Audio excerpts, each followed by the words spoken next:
Welcome back, everyone. We are starting a new pilot bootcamp. We're continuing the pilot bootcamp that we began last week with our Monster of the Week procedural TV show class. And we are going to continue in that tradition of touching on this theme or this central topic of the sort of like genre or the subgenre or mode of storytelling that we're discussing for the particular bootcamp. But no matter what you're writing, you can hopefully get some tips out of this to get organized and get on the right track to move your pilot forward to the next stage, which probably if you're on the pre-writing stage. Right now, the next stage would be figuring out your story engine and beats. Let's get going. Okay, so we have a bunch of new announcements coming up for, I can't quite announce them yet, but so much new stuff coming on Skill Camp. Skill Camp being the main server, or the main, the name of our company and the home base of many different servers, including Script Camp, which we're on right now, centering on screenwriting and TV writing. And then we have many other servers which you can see here, including things like WordCamp, which has novel writing, including classes, bootcamp classes every weekend, Saturdays from 12 to 2. We have other classes on things like Code Camp for coding and making Discord bots and making apps and things like this. You can check out Toon Camp for animation, Film Camp for filmmaking classes, everything that you can see here on this rainbow in front of you. I don't think we can't actually announce anything yet, can we, Nacho? But soon there will be things, right? We can announce to hold on to your butts. Okay. We can announce to hold on to your butts. We'll announce there will be an announcement. It's like the trailer for the trailer, like when you see the teaser at the start of a movie trailer and it's like starting in 5 seconds. That's right. It's the trailer that you clicked on. Okay, so stay tuned for more announcements soon is what we will leave it at there. In any case, I'm the instructor. Everyone here knows me. For anyone who doesn't and is just watching along on one of our many other streaming services, or not services, streaming platforms, we are on YouTube, Twitter, Twitch, Kick, and TikTok, and everything else, Facebook. I'm Connor, and I've been writing features for coming up on 13 years now. Moved to LA in 2015 with no connections at all, and got signed by my first manager in 2017. Have since then worked on many things, lots of rewrites and polishes and things like this. Wrote an episode of Creepshow on the first season back in 2019. Most recently set up an action feature IP with a production company in London. And I'm running the boot camps and weekly writers lab. So we've got story engine, logline, and outline that we're looking at today. So if you have some early version of those things that you're looking to get feedback on, this would be a great day to do that, because I'd always rather spend the time working on your projects than doing slides. So the upcoming classes, which you can see, the goal for this week is to finish your series and pilot loglines and to get going with your story beats. Ideally, you'll finish your story beats by next week, but if you're just joining for the very first time this week and you didn't have that week 0 at the start, then maybe you need a little extra time. So it's okay if you don't, if they're not 100% perfect at the end of this week, but we want to get going on story beats this week. Next week, we are working on one sheets and then scene cards on week 3, with the goal being that we have a comprehensive and really detailed scene card outline by the end of the January 24th, the week of the 24th. So starting on the 31st, that's when you'll begin pages. So you should have your screenwriting software downloaded and ready to go by then. We would recommend Arc Studio or Writer Duet. And then from there on, you'll be writing either 10 pages a week or 20 pages a week. So that's just 2 pages a day if you're just writing on weekdays if you're writing half hour, or 4 pages a day if you're writing full hour. And so in those final 3 weeks, you will execute the vision as outlined in your materials. You will do your very best to stick to the pages or to the scenes that you have set out for yourself, and you will work through it as fast as you can. You're not racing, but you're trying your absolute best to finish within these 3 weeks, completing that draft by February 21st. Okay, that's the basics. Hopefully you guys know this by now. If you're not here, meaning you're watching this later or on some other platform, you can join us by going to scriptcamp.net. At the main page on the website at ScriptCamp, you can see the different tiers for subscription.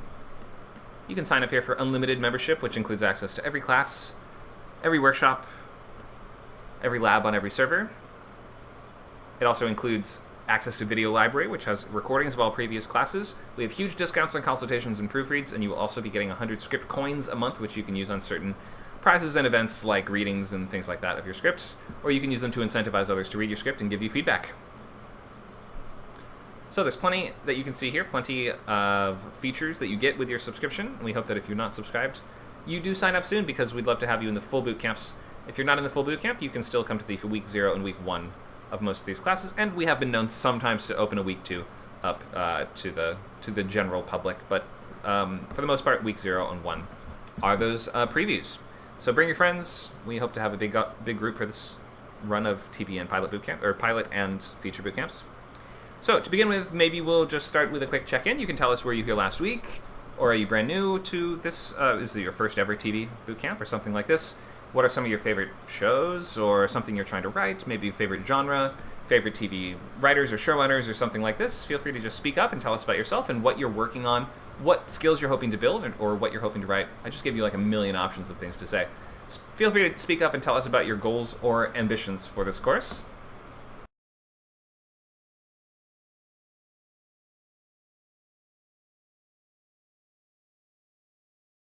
Hello, Hi. I'm currently ill, but I am writing a film, a feature script for a horror. And I've always been more drawn towards sci-fi, but now I've got into doing the screenwriting rather than novel writing. I've found that horror is sort of what is more something I'm drawn to. I don't know. I do quite enjoy horror, but I do still love my sci-fi as well. I don't know. Okay, great. Thank you for that. So, do you have ideas for shows, or are you still kind of just focusing on the feature and thinking, like, for the future, you might want to write a pilot? I do have quite a few ideas for shows. I have an idea for an animated one. I have an idea for what I had that idea from one from last week, which I'd like to do one day because I think that'd be fun. But now I'm just working on my my film sort of script for now. Okay, great. Thank you for that. Anyone else want to speak up? Tell us what you're hoping to accomplish, what you're working on, what favorite genres, favorite types of shows, anything else? Hello, everybody. Hope everybody's doing well. Yeah, I'm not the biggest fan of pilots per se, but I do love a lot of there are shows that I really like, and I would be interested in at least tackling the pilot, or at least a episode that could be considered a pilot, right? I'm not planning on writing anything right now. This will be for later in the year, but I at least have a couple ideas kind of brewing. I've always been a fan of procedural shows, of shows that are kind of like I love Criminal Minds and NCIS and things like that. They're just really fun, even though they've been on the air for ever at this point. And yeah, I feel like something like that would be just really fun to do, but also just something that's just kind of out there and a little bit different. Like something animated would be fun too. So just kind of thinking about different things is always good for ideations. But yeah, I hope everybody's doing well.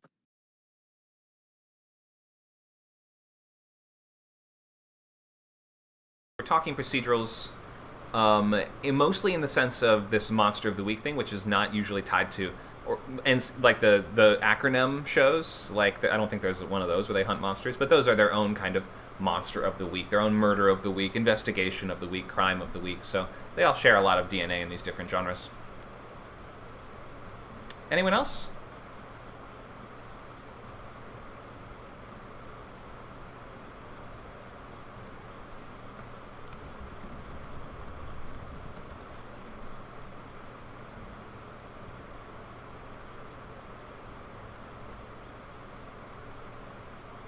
Okay, if no one else, we'll just proceed.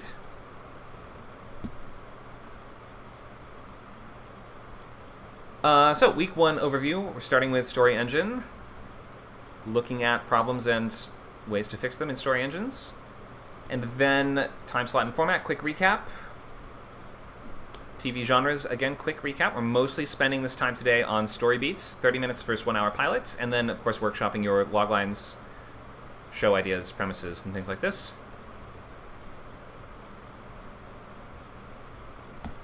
Okay, so starting with story engine, does anyone want to take a crack at just explaining this concept? It's something that generates story each week. It can be some kind of plot or shenanigans or MacGuffin or something like that. But it's something that your show has that allows it to continue. It's like the engine to it. Yeah, okay, that's a pretty good explanation. So this is a combination of elements that are going to power the conflict and plot lines of your show, because plot lines obviously revolve around conflict. So this is an amalgamation of different elements. It's not just one thing. It's not just one factor. We can't just say the engine is this. But all together, it is a combination of things like character dynamic, forces of opposition within the worlds, ticking clocks and other pacing devices, and ultimately just whatever is the sense of urgency and momentum within your story world that is forcing your characters to either they must respond, they must act, or else bad things will happen. And then it will also include some aspects of, for instance, the team dynamics within your characters, the relationships between them, the ways that they poke and prod at each other, and just create interesting stuff that happens on screen. Thank you for that. So yeah, that is a good way to think of your story engine. It is creating, it is like a bunch of different tools working together to create problems that your characters have to solve, and like interesting ways for them to do that. So it's going to sustain many episodes of a theoretical series. Obviously, you don't really have to put the engine on full display in the pilot. I mean, like, you're trying to show how the engine works, but you don't have to like thoroughly explore every corner of your story world within the pilot. Because just because there will be an alien invasion in Season 3 doesn't mean we have to foreshadow the aliens in Season 1. It doesn't mean you have to stuff and fit absolutely everything in. So the pilot should make it clear what the story engine... Well, the series logline should really make it clear what the story engine is, and then the pilot should absolutely elucidate and clarify even further what that story engine is. It should be perfectly clear why we would tune in next week, what the next episode would sort of be, where the story was going, if it was going anywhere, or if it was resetting back to zero. And then ultimately it's going to fuse your character's story world and situation to altogether continually generate recurring conflict. A story engine would suggest hundreds of hours potentially of TV on one of these, long-running shows that can last forever. Or if it is intended to last for a certain very specific amount of time, like in a limited series format, then it should sort of feel like it would last that amount of time just in the log lines alone. So if you have a limited series or mini-series, you don't want to write log lines that make it sound like it's just a sort of repeatable situation. It's like a type of situation. That is the sort of log line that's better suited for things like sitcoms or cartoons, where the situation is the entirety of the engine. Like, we're not evolving the situation. There is not a plot thread to follow from episode to episode. So we want to be clear what is unique about the characters. What do they want? Why should we watch them want or attempt to get it? What's the world of the show like? Who are the interesting people inhabiting that world? And how do these new people that are just entering the story world intersect with the main characters that were already part of it? Or if your main character is the outsider who's just joining for the first time, then they can sort of settle into their position by the end of the pilot. We might understand this as them starting a new job or joining a new agency or finding their place within a new family or something like that. In any case, all the people that need to know each other by the end of your pilot. And we want to sort of settle them into such a place that we understand that next week we will either pick up directly from this point, or we are going to pick up from the beginning of this and kind of pretend the last one didn't happen. And if we're doing, a cartoon or a sitcom, or even procedurals, often will have this element of everything is cleanly wrapped up by the end, and the way this engine works is that next week there will be another completely self-contained problem. So just for instance, we've looked at this one before, we won't linger on it too long, but in terms of The Office, in a sitcom, the engine elements are mostly coming down to the characters. Almost every show, this is the key to your engine, and the answer to almost any plotting type question, or any question of what is the scene really about, things like this, the answer is always the characters and the relationships. And so in sitcoms, dramas, and procedurals, often or not necessarily procedurals, but this can come up in procedurals, obviously, the dynamic between these characters is going to serve as one of the main reasons people are watching. It's going to include a sort of central POV character, which might revolve as seasons go by, like Steve Carell eventually leaves Michael's not on the entirety of The Office, for instance, or JD even leaves Scrubs, doesn't he, after a certain time, and Scrubs basically reboots its entire story engine in the last season or two, and it was a disaster, and the fans hated it.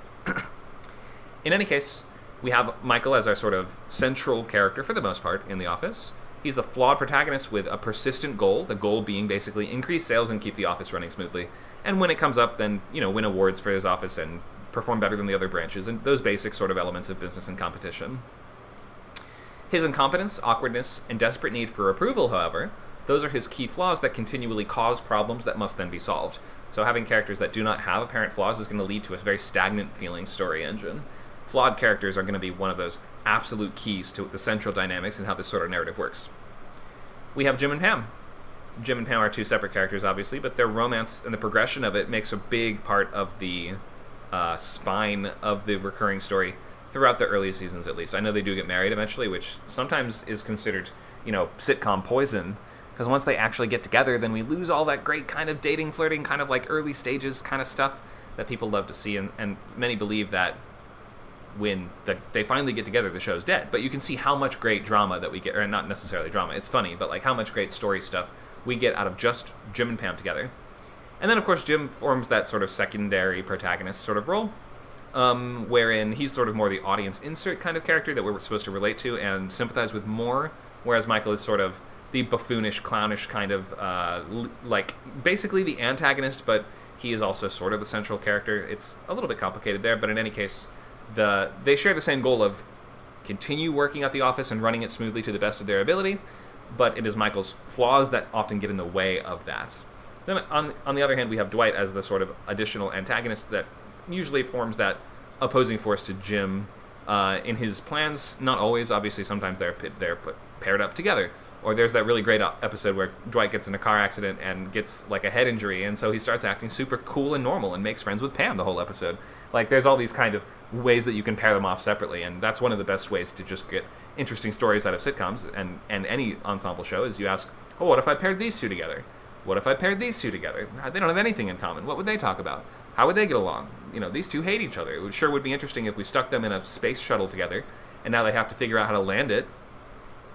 Stuff like this. So in any case, I hope that this makes sense, how the characters form the foundation of the story engine. Without the characters, there's no way to experience your story engine, because characters are those vessels through which we experience the story. In Breaking Bad, we have our, again, flawed sort of central protagonist with a persistent goal. He's this meat chemistry teacher that becomes a sociopathic drug baron in order to allegedly provide for his family, although we later learn his motives are more selfish than that. Really, it kind of just makes him feel alive. We have two central characters in that prime triangle, or whatever we want to call it. We have Walter. We have Jesse as your supporting and your sort of duo, like buddy kind of character, your best friend type character. They're not exactly best friends, but they sort of have that best friend type of relationship, in that they're the only ones that the other one can really trust. And then on top of that, we have the other sort of main, I guess let's put two more characters on there. In our central engine, we also have Skylar, and then we have Hank. So Hank, being a member of the family, he is the brother-in-law to Walter, so we can't get rid of him, and Walter doesn't want to kill him because he loves him. They all love each other. I mean, it's sort of, their relationships go up and down, but ultimately, having a villain that your hero does not want to kill is an excellent story engine element, because it provides years and years of potential drama and interesting conflict between those characters, right? Think of the Joker and Batman. Batman can't kill the Joker because it's against his ideology. The Joker can't kill Batman because he's just too much fun. Having that sense of these people will be at it for the rest of their lives, that's a very strong aspect of TV story engines. Gilligan is another one. Gilligan's Island, right? This guy always wants to get off the island, but he never can, or else the show will be over, and he's always going to mess it up somehow. And so, as a result of that, he always drags them back down into the sort of basic setup of the engine from week to week. So, is this really clear how story engine works? And I want to maybe hear, tell us about a show that you like, and tell us about some of the different aspects of its engine. I was just saying that, how about a TV show where two people have been cursed to end up together as a couple, but they don't actually love each other, and so the whole show is them trying to date other people, it always going wrong, and then always coming back to each other. That's funny. I mean, it sounds a little more like a movie, just because, to me, if it's like the whole well, maybe it could be a show. I'm wondering, because it kind of depends on how the pilot would end, right? The pilot's ending would sort of clarify where this is going and how we're going to make this a repeatable situation. So to begin with, you'd have to ask, is this a status quo based show, or is this going to be a more persistent continuity? So I could see that there's something fun about we're in a rom-com world that wants us to get together, but we don't like each other. I wonder if that's just like the basics of that would get too repetitive for the basis of a TV engine. To me, that feels more like a movie in that we want to see how that situation ultimately resolves, like them getting together or not. Whereas for a show, romance is a tricky central engine element because either they're going to get together eventually or they won't, right? And if they won't, do we really want to watch people not get together for years and years? That just sort of feels like it's sort of saying the characters are running away from the interesting thing, which can be interesting in and of itself. But something about that premise just feels a little more movie-ish to me. It could maybe work. Yeah, I know. For me, it feels very Greek tragedy in some way. Sure. Maybe they get cursed by these. Yeah, maybe. There are some shows about just couples that are not or that are toxic or that are not good for each other, and they say, like the show "You're the Worst" on FX. That's sort of the premise of this. They both are really flawed. They both drive each other crazy sometimes, but they just can't stay away. But that's framed in a more realistic way, where it's like we leave that all in reality rather than having a magic thing that's forcing them together. Let's hear about some story engines about shows that you guys watch. Ideally stuff that's on the air right now, but it does not have to be. A show that I've repeatedly watched a lot, actually, is Downton Abbey. And the story engine for that is basically the relationship that you have with the main family and the employees of the house, and all of the drama that Mary causes, and everything. Like Mary is our protagonist throughout the entire thing, even though we hate her for a lot of the show because she is dumb. But it's the relationships between the aristocracy and the proletariat, to use the Karl Marx term, right? Okay. So and that's kind of why that show persisted for so long, and why there's 3 movies still. Yeah, and a spin-off, right? So, I mean, is there a spin-off? Actually, The Gilded Age might not be a spin-off. I think that's actually just another show by the same creator. Yeah, it's another show by the same dude. Yeah. Okay, but similar type of show, right? So, yeah, that's this, right? It's not good. Isn't that this show here? I haven't actually watched Downton Abbey. Yeah, it is. Yeah. Is it? Okay. Yeah, it's good. So the big theme for Downton Abbey is it's set at the change of how people live, right? Yeah, exactly. When people had servants and had these big houses, and when that ended, it's set just at that cusp, and it's them trying to figure out how they're going to manage the property and still pay everyone and keep the house. That's a big portion of it. So, yes. Okay, so the family's in financial trouble. Yep. Got it. Okay. Yeah, it's a lot about like dealing with the Great War and dealing with, the social and political changes that were happening in the early 20th century of not only England but also everywhere else. Because you have, American politics in there. There's a lot of historical fiction that's being at play, and it's really interesting how the events affect this family and how they react to it. Okay, quick question. So you said the main character is this woman named Mary. Is she pictured here? Yes, she is. She is to the right of Hugh Bonneville there in the middle. Okay, and so what would you say she's trying to do? Like, in terms of the story engine, I get I like you outlining the basics of the division of characters in these two sort of separate worlds. We have the upper class, the upstairs and the downstairs sort of thing, which is very common in chamber or like period chamber dramas and things like this. But what is the main character actually doing?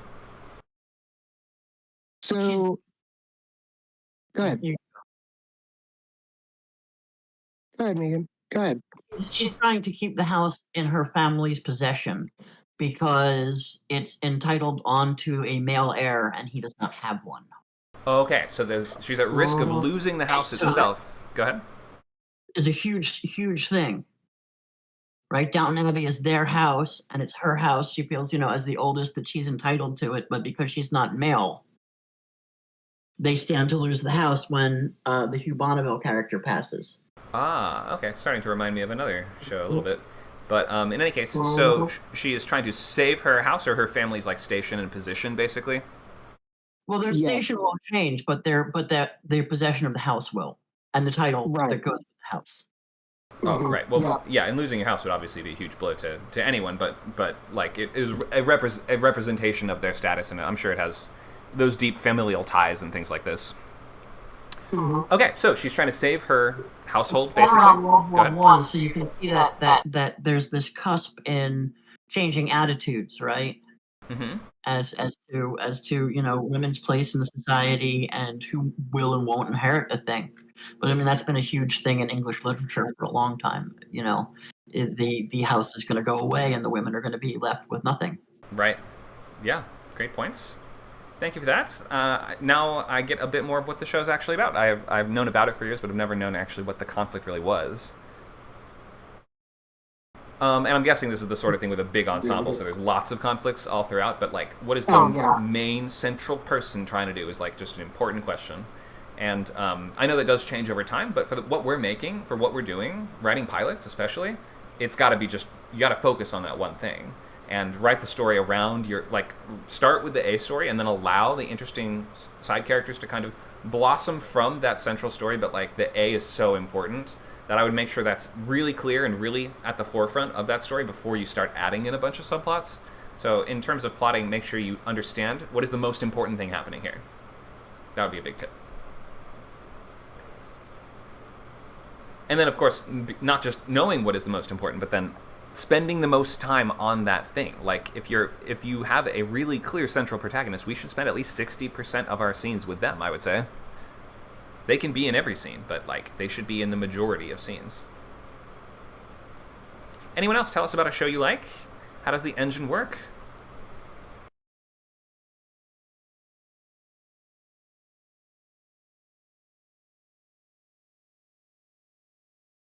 Well, I like Downton Abbey, but let's see. Currently, I really like Dexter. That's an old show, but we're rewatching it and waiting for the new one. Let's see. I also like the show George and Mandy's First Marriage. Start to outline how does the engine work for pick whichever one you want to talk about, but tell us about what's unique about the characters, what is the conflict that generates interesting drama between them, like any of these questions here that you can see.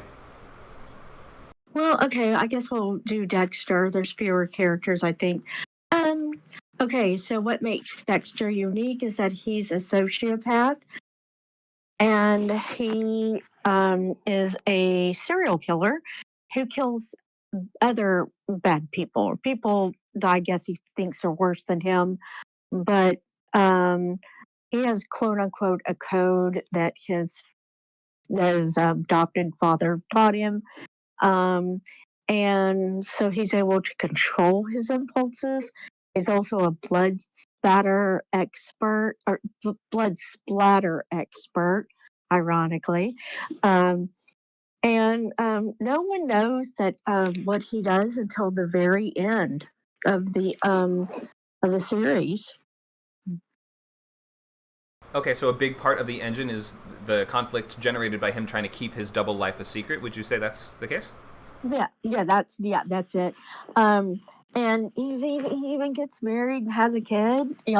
He's really good at faking, being normal and two people. And yeah, that's part of the engine, is that conflict of him always being afraid of being discovered. Right. Yes, that's a big part of the conflict from season to season, is the way he tries to hide, conceal his second life and his many crimes, that he's probably murdered hundreds of people. Now we have a prequel, so I'm guessing he's killed like 500 to 1,000 people at this point. Like, it's some ludicrous number. Yeah. I mean, it's, he'd probably qualify for being the most murderous serial killer in American history. Maybe. If it were a real man. Right. A real person. Okay, so there's an interesting you're right, that's one of the key aspects to the story engine, is him trying to keep his life a secret. What's the other big source of conflict in Dexter? Oh, the fact that he has to pretend to be normal. He ends up marrying a wonderful woman, and he has a kid, and he constantly, there's a lot of internalization, introspection of, he talks about how he feels a lot, and he's constantly having to pretend to be normal, and and not be quote unquote himself. Okay, so we covered this one. So him trying to conceal his life, pretend to be normal, and keep his life separate, right? So what's the other main source of conflicts? Well, I mean, I felt like the other main source was just him being normal, but let's see, he sees his sister Deb every single day. What about what about the other killers that he's going head to head with? Like, every season there's a villain.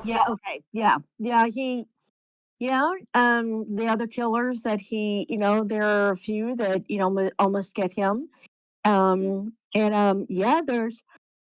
There's in fact the killer that killed his wife, he and his sister. He could have killed that person before, and he doesn't.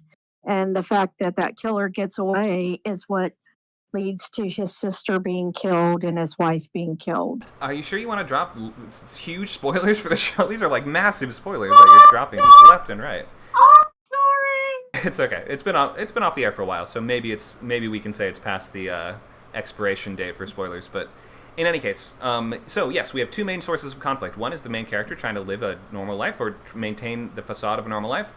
The second one being these other killers that he comes into conflict with that take on these villain roles from season to season, like the ice truck killer is it the first season, I think, and then and later other killers that have more in common with him, or that have an interesting relationship with him, where they try to test him or expose him or target him personally. So there's that relationship between other serial killers that act as his main source of opposition within the world. So that's the story engine of Dexter. Thank you for sharing that. Sure. So we've got a couple different sources of elements of story engine. We've got profession as like a good starting point. You don't have to use this, but many shows will use this, except if it's a sitcom where they just are like, I guess I'm going off to work, and we never see what they do at work. But the profession still informs who the character is, what skill sets they have access to, their socioeconomic status, and what they simply just do all day. So profession is a great place to start. And many shows are even centered around professions, in that sense that we have things like the work com. The work com is like a classic, very tropey kind of thing. We looked at The Office earlier, which is one of the biggest work comedies of all time. There's many others. We've got your Parks and Rec, we've got, Superstore, you've got Animal Control, you've got all these sort of like the NBC genre of comedy is basically just work coms. And whether that work is solving crimes, and that could be a work com about solving crimes if we're talking about something like Brooklyn Nine-Nine, treating patients, helping clients, domestic servants, aristocrats, teachers, students, bosses, employees, anything where people have to do something week by week just makes a good basis for a show, because it tells us the sorts of conflicts they're going to be getting into. It tells us the world that we're in and what we're going to be simply watching people do. So profession, I would often start there. If you don't have something for that and you have another idea, maybe a unifying goal or problem, then of course you can start there too. So think of, is everyone trying to work to resolve the same thing? This could be something like an oncoming apocalypse, something like Heroes, right? And the jobs of the characters don't really matter in Heroes Season 1. These are a bunch of people with developing various superpowers all over the world, that ultimately are going to need to come together to fight this supervillain and stop this terrible threat from happening. We've got rivalries, arguments, alliances, battles for power or controls of businesses or kingdoms or institutions. Battles for control are just like, they can be very multifaceted, long-lasting conflicts that involve many different factors, many different moving pieces. Problems with a couple different story engines. So first of all, careful with high school and college, just because this story engine has a short expiration date, because we're only in high school for 4 years at most, unless you have characters that are getting held back or something like that. Or it could be, you could do a show about the teachers, and there are a couple of those on TV right now. There's like 2 or 3 teacher type shows at any given time.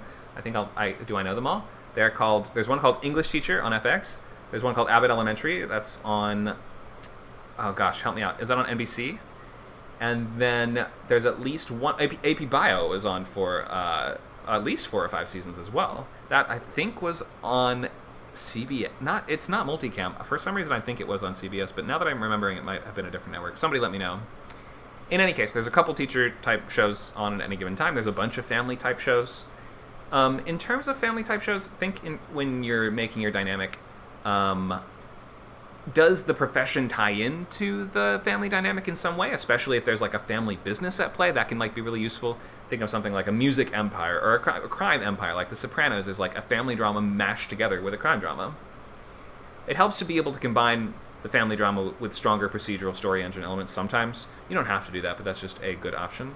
Family comedies benefit from a really unique and relatable characters and viewpoint, just because you have to imagine there's so many sitcoms that are just being pitched all the time. It's just like, it's a funny family, or it's a hilarious workplace situation of colorful characters. How does yours stand out? What is the unique perspective? What do you bring to this in terms of viewpoint and originality that we just haven't seen before? News and journalism, esports, these are, you don't have to, I'm not going to go over all these, but these are just some things to think about. I would not recommend writing esports stuff. It is like, there's a reason no one's really been able to crack it. We have something totally different or unique as just my last one down here. So you might just want to think, if your engine seems completely unique, why is it completely unique? Like, you might want to evaluate why other shows rely on whatever popular convention or technique you're trying to avoid. It might be popular because it works or it makes the most sense or something like that. Just consider what purpose engine elements serve before you discard them. It should be true with anything. Figure out the function that something serves before you discard it. That's just like life advice, I guess. I have a question about esports. If it was something like something really widespread, like maybe Warhammer or World of Warcraft, or or The Witcher or something like that have become actual other vehicles. Could you make a show about like a bunch of game players who their whole life revolves around that? Like, it could be high school, it could be college, or it could just be post high school, or it could be lots of different people who just get to do that, and that's their whole life, or that's a big part of their life. And you could maybe have that IP, that game also being played where the viewer could watch it. And just like there were people go to Twitch and just watch other people play games, could it be something like that where whether it's comedy or drama or dramedy, could it be something like that? You could try. It's been attempted and has never really been pulled off. The main issue being that even if your audience, like, you can't rely on the audience knowing how the game works, even if it is popular. And then second of all, it's pretty inherently uncinematic to watch people play video games together. It's sort of just watching people using computers, which is not an insurmountable goal. For instance, hacking is pretty boring to watch, and there's Mr. Robot is a compelling show about a hacker. You can do it, but we can't really get that much entertainment out of watching them do the main thing. And then, like, all the conversations that they would have around their strategy related to that game would be completely incomprehensible, for instance. Like, watching them play it is just not that interesting, and if we can't watch them doing the main sport that their whole lives revolve around, or if it's a struggle to make that feel interesting, engaging, or easy to follow, then your story has a bunch of problems in it from the very start. So like it's so contingent on the game that you choose, and like you're right, you could potentially pick an IP that would be okay with you using the actual game, but then like you would have to explain to the audience how that game then works to some extent, and it's just tough to get the audience to buy into it and like understand it and just to get everything to work together. It's been attempted many times, so I would say it's definitely possible. No one's quite cracked it or figured it out yet. Okay, well, and you're good enough at D&D that you were actually ran the games professionally, so you would know about that kind of thing. That's true. Yes, not an esport, but yes, I was a professional GM for several years. I still do it sometimes. And yeah, D&D. There have been a couple of D&D based shows, or like role playing adjacent type shows. Maybe there's room there now that that's becoming more and more mainstream. Who knows? Yeah, I was just thinking when I used to play as a kid, I used a little bit in my romance novel where the bachelor party was actually a game session where the guys are gonna play games together. There's no strippers or anything like that, and I used a little bit of that language, but then I only went in for like a page, of that sort of thing because one, I don't know much about it anymore, and two, I figured it would be pretty boring as a romance novel. Right, makes sense. But yeah, sounds like my kind of bachelor party. Yeah, right. It would be kind of like that for my boyfriend. Only it would be karaoke. That's what he'd want. To do. Yes, I do love karaoke as well. Thank you for sharing that, and hope that answered your question. Yeah. Okay. Let's open up to tell us about the engine of your show concepts. So if you have an idea for a show that you're thinking of right now, maybe talk it out. Try to figure out what would be those different points of conflict that will generate interesting stories for many episodes. Who wants to get into it?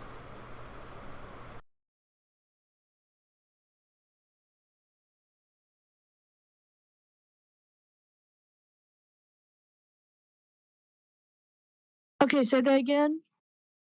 So we're going to discuss the engine of your show concept.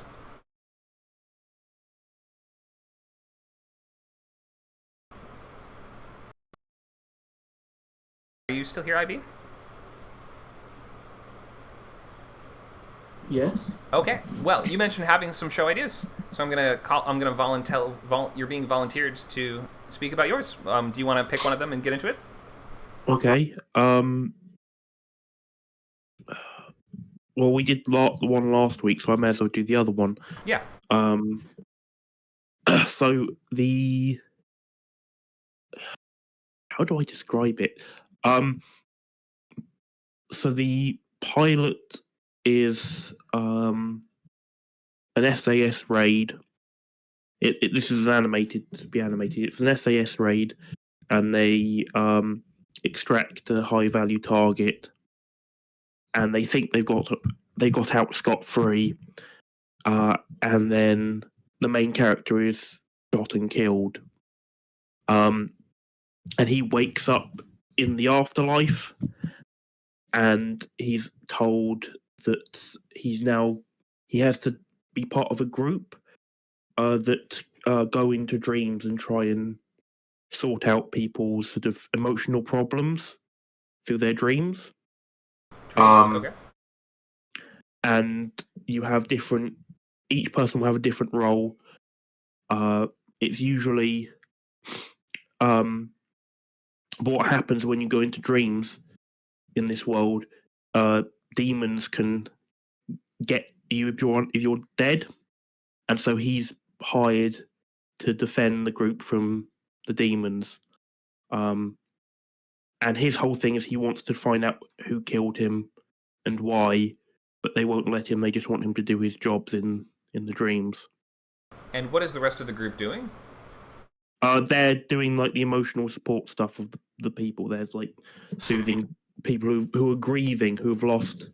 Specifically, they go after people who've lost family members, and it's like soothing the grieving. Okay, so walk me through it. Let's think I've just got fired from my job, and would it be something like that, or would it have to be like more emotionally painful than that? Are you thinking it would have to be like deep grief and things like that they're helping with? It's more to do with like, oh, you've lost a loved one. Lost a loved one. Okay, let's say I've lost a loved one as a result. Super depressed all the time. I have a dream where I'm sitting on the dockside just staring out at the water and it's raining. Now these people show up in my dream, and what do? So you have one person that does sort of the background research, and they find out about who you are and the best way to get through to you. You have one person who plays the characters, and then you have one person who sets like the vibe that they're trying to give out, and then you have the final guy who sort of protects them all. Wait, plays the characters. What does that mean? Pardon? You said someone. So plays they play the people the in the dream. So they play the people in the dream. They'd be the people that go up to you and say, "Oh, this everything's okay." Kind of. It wouldn't be that straightforward, but it's that kind of thing. You have the people who. Oh, you're right. This is like Inception meets Smiling Friends. This is a weird idea. Let me ask some more questions. Is this a comedy or this is this serious, or what's the tone here? It'd be probably a little bit comical. Partly because the main character, he gets reunited with his childhood dog, who's on the team. Okay. So the dog is the guy who sets the vibe, kind of thing. And I also have this image of a scene where they give him he has to choose one weapon to fight demons with, and he just starts grabbing all the weapons. No, you have to pick one. You can't pick all of them. And he sneaks out with a bunch of them sort of hidden around. Yeah. So it'd be sort of like one of these like children's TV shows that are a little bit comical but a little bit more serious and adult.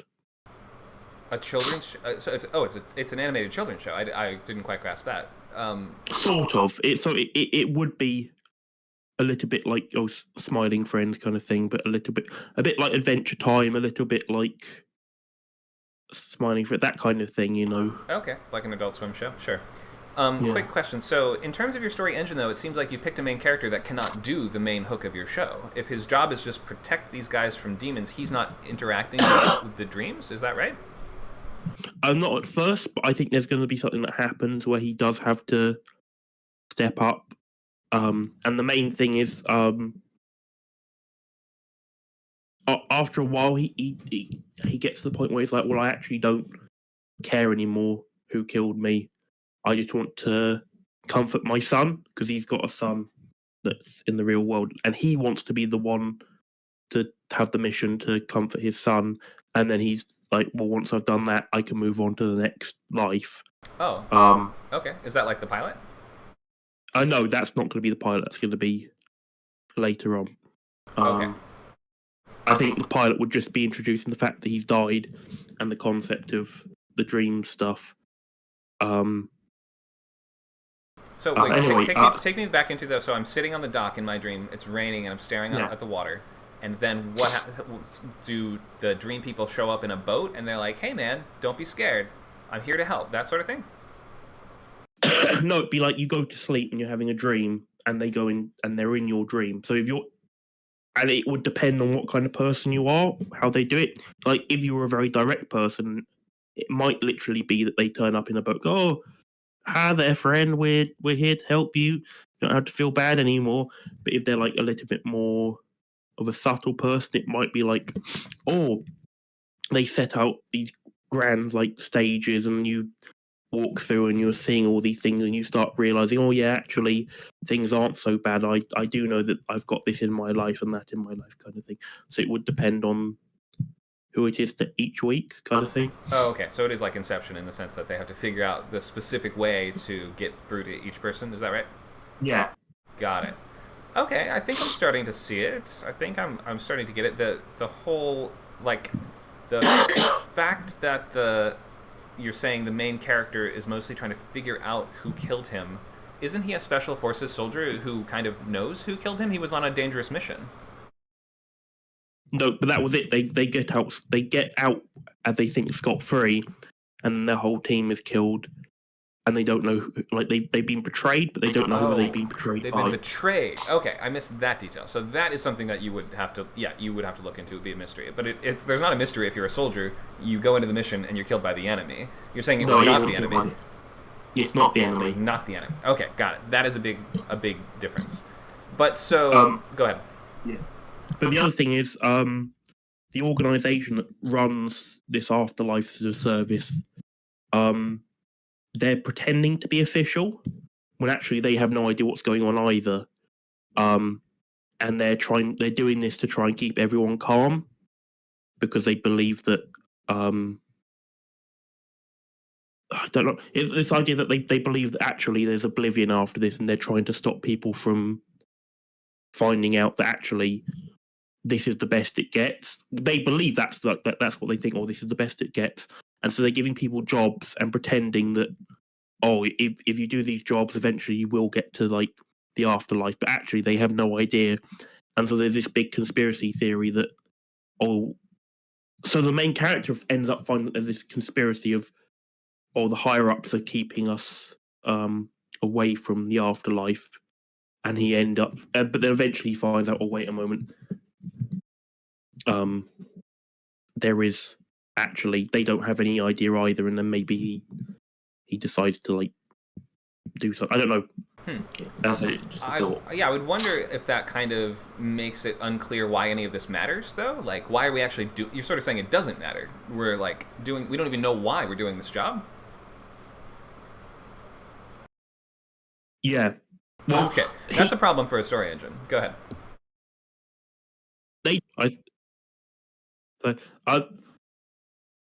I think from the beginning it seemed like they're doing it for a reason. They believe that they're told that all the dead do this. You have to do this before you move on to the next life, and they're not told how many times they have to do it. They have no idea of like.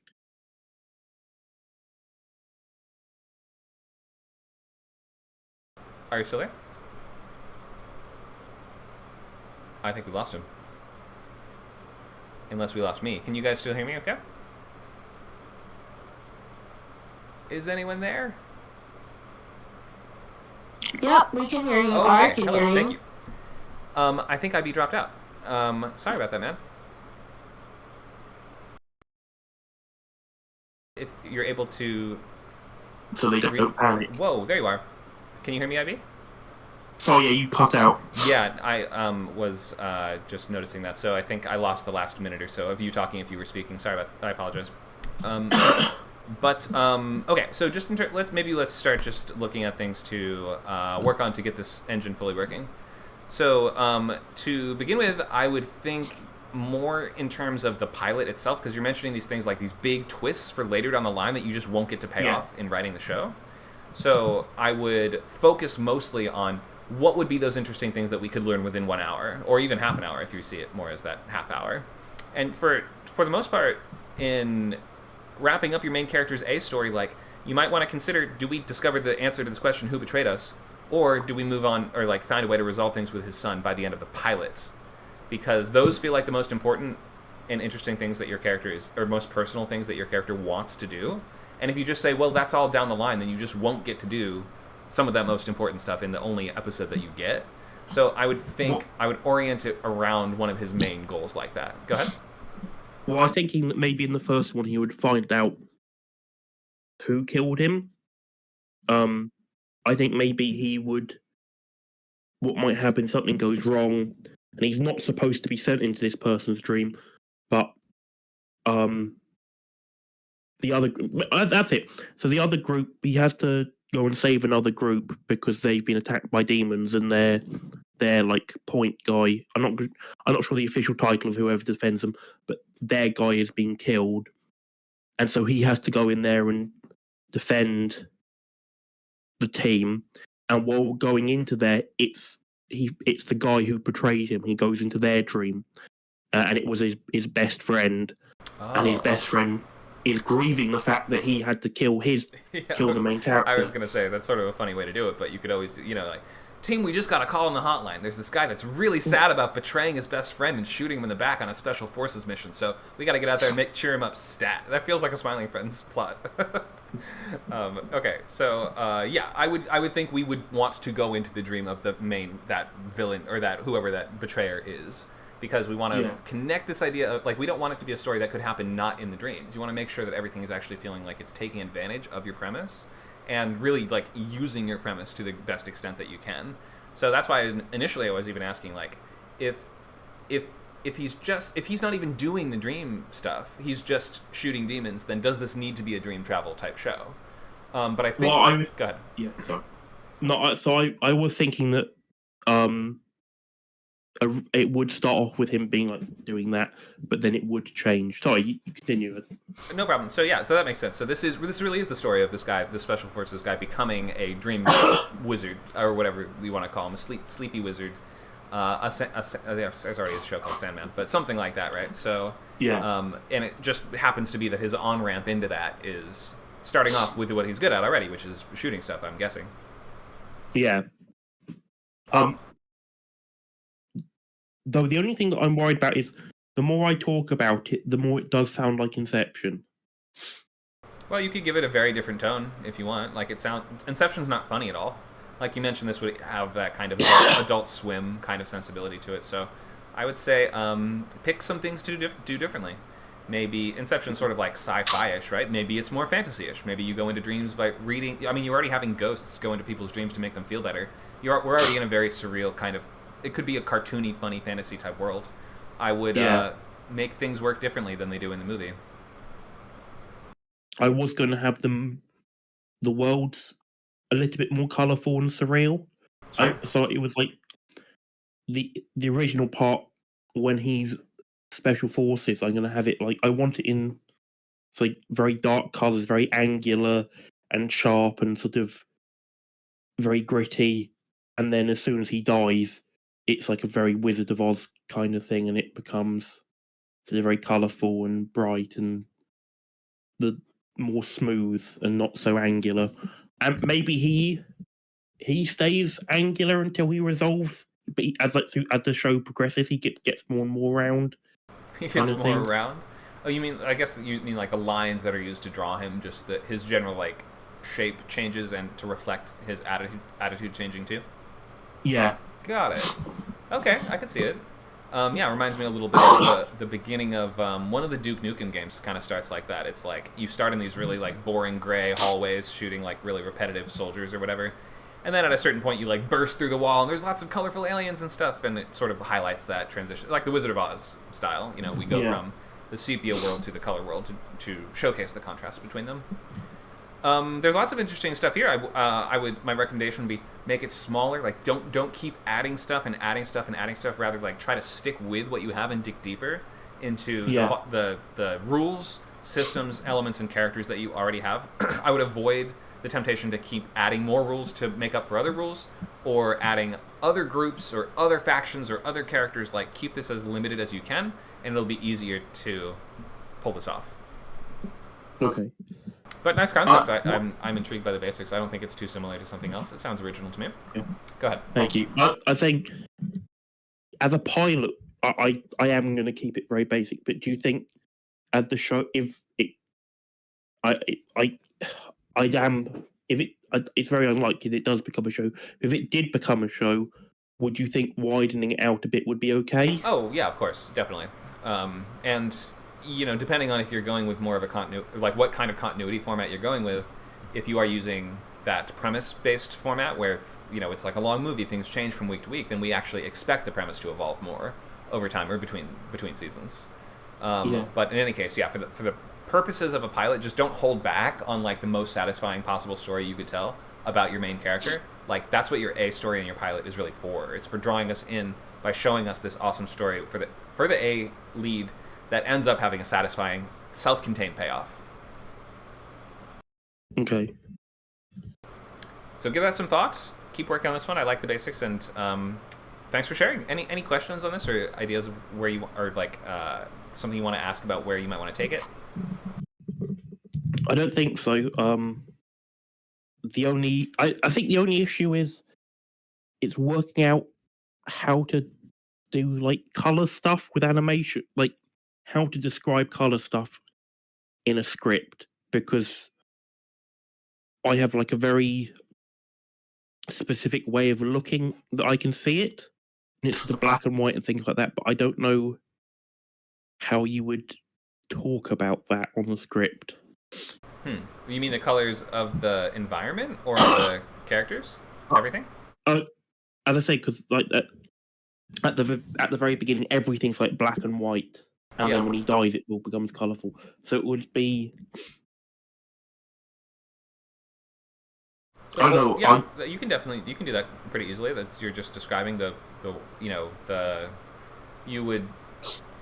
In just you don't have to like go way out of your way to do this. Just in your description, your laying out of the scenes, we would describe a gunmetal gray street. You would describe like the cold afternoon light, or things like this that just paint the mental picture. And then when we get to the new place, you would describe it as like an overwhelming explosion of color, or like where it's you could even use that comparison. It's like the Wizard of Oz when Dorothy emerges into Oz for the first time. We are struck by a barrage of colors, or anything like that. You don't have to. Yeah, it shouldn't be too tough to communicate that idea of the colors changing. I don't know. It's more. I don't know. The other thing was I've been struggling to find information on like the SAS stuff, and I don't know. It's like I don't know if you know where to look. Like, I have no idea how they would assault a castle in the middle of a lake. Wow. I'm not sure if there's a playbook on that specific scenario, but like I would watch movies and shows that involve that group to begin with. I mean, that's always a good starting point. There's books that you can check out. I mean, I don't know if you really need to do that much research for just one or two scenes at the beginning, but I would. After this, I can do a quick search online as well and give you some suggestions. I don't have like a go-to source of research, but the library is a great starting point. Library and other shows and movies are a good starting point too, because then you might be inspired to look at more credible sources, because not every show or movie is going to get everything right, obviously. But nonfiction books and things like that, and memoirs are going to be a great primary source.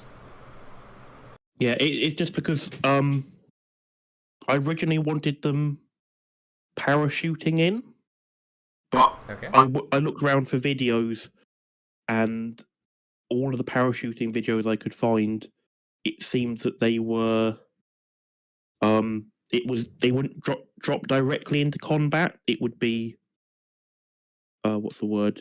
They would parachute near combat and then walk in.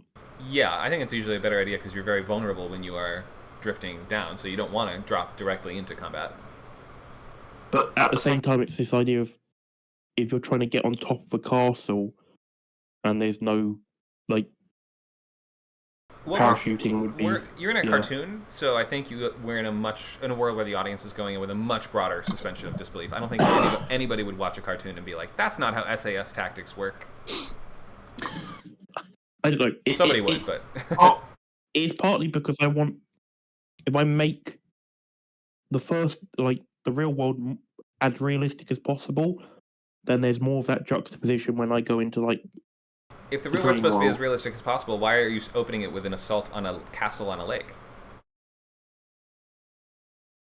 I don't know. I just like that image. It's a cool image, but it's pretty surreal, and it's not necessarily. You could portray it a little I understand there are really castles on lakes in real life, but in any case, I would think about if you want it to feel gritty and grounded and not like the dream world to begin with, probably don't start with Castle on the Lake. You start with Drug Den or something like that, Because I didn't want it to be at somewhere.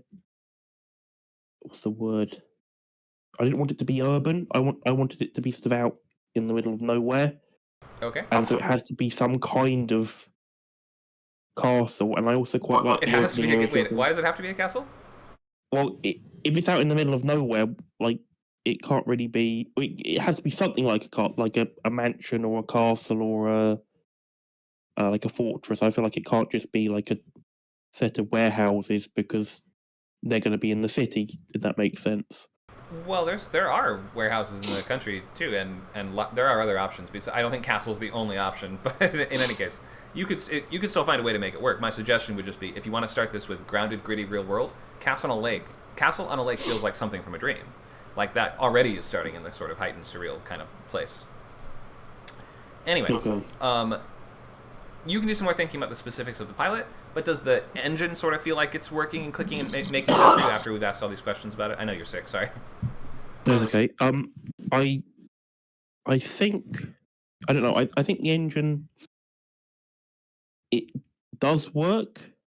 I think I do need like the power. I think we got the end. I think we'll have to almost have two engines working parallel. I have to have the characters' growth as one engine, and then I have the dreams as another. Because I feel like so those could be different parts of the same engine, but a car does not have two engines. If we have two engines, something's wrong. So that's the whole point of an engine is that these are pieces that are working together. Yeah. Well, I don't know, because I feel like you'd want to have the him going into a different dream every week. Okay. As part of his this is your job now kind of thing. Sure. But I also feel like he has to progress to the point where he wants to leave the job. Okay. So that to me that's not a separate engine. That's the same thing. I imagine through your character's work, he's becoming disillusioned with it somehow, or he starts to believe it doesn't matter, or something like that. And we would need to see that through his week-to-week activities, meaning that his internal and external journeys are in fact tied together. Yeah. Right. Okay. So yeah, sounds like a good starting point. Keep thinking on this one, and more details for the characters, and also just specifics on like who is actually in the team, what roles do they serve, what are their relationships and dynamics, and also think of how would you pay this off in a satisfying way just in that pilot alone. Like how can I sort of, you don't have to tie off the entirety of the main character's story and journey, but how can I satisfyingly tie off the first chapter of it in a satisfying way? Well, as I said, I had the idea, I think I wanted to have like a Victorian child as one of the characters on the team, just because I thought that would be fun. I was going to have his old family dog, and I came up with a name for the dog. I was going to call him Mr. Bojo, and I realised that we call Boris Johnson Bojo, and so there's political connotations there, so I can't call the dog Mr. Bojo anymore. It would have to be a pretty shaggy dog, wouldn't it? Yeah. So, and the dog can talk? I think the dog might be able to talk. Now it's dead and in the dream world. I feel like it can talk, but oh god, okay. So not just humans have to serve as dream helpers, but every species does. I think that would be fun. And then I don't know, there could be like one episode where they have like a shark. Yeah, we got a praying mantis on our team this week. Great, this is gonna be tough. Wow. That's a very, very crazy addition. I would just consider the implications of any animal can be a dream person, just in like its effect on the fabric of the reality of your world. But then again, I don't know. We're in the world of dreams. It's kind of anything goes after a certain point. It's already in and of itself. It's already surreal. So it kind of works. Then you could also go into the dreams of animals. Maybe you're having to comfort animals one week, and he's like, "Why are we in this dream? I have no idea what's going on." Or just watching this animal like piss on the log and like eat steak. Yeah. And like, I guess we pet it, sir. I guess go up and pet it and see if that makes it feel better. Yeah. I don't know. Okay, let's move on from this one for now, but hopefully that gives you a good starting point, and thank you for sharing the basics as you had them. I hope that gives you some ideas. Yeah, thank you. Anybody else want to get into the basics of their show premise? I do. Go ahead. Pretty much, it's for assignment for my film school class, but it's a Western fantasy where a former outlaw reluctantly becomes the new sheriff of this new small community town. Okay, and you said it's a fantasy? Yeah, Western fantasy. Where is the fantasy aspect in a drunkard becomes the sheriff of a town? Pretty much like all the fantasy tropes that we've seen, like instead of it being set in like a medieval Europe, it's set in an American Wild West. So, give me an example, maybe. Like there's like instead of dual shotgun gun duels, there's magic duels with wizards. Oh. There's like fantasy creatures who now speak with a southern accent. Okay, and are we in medieval Europe, or are we in America, or where are we?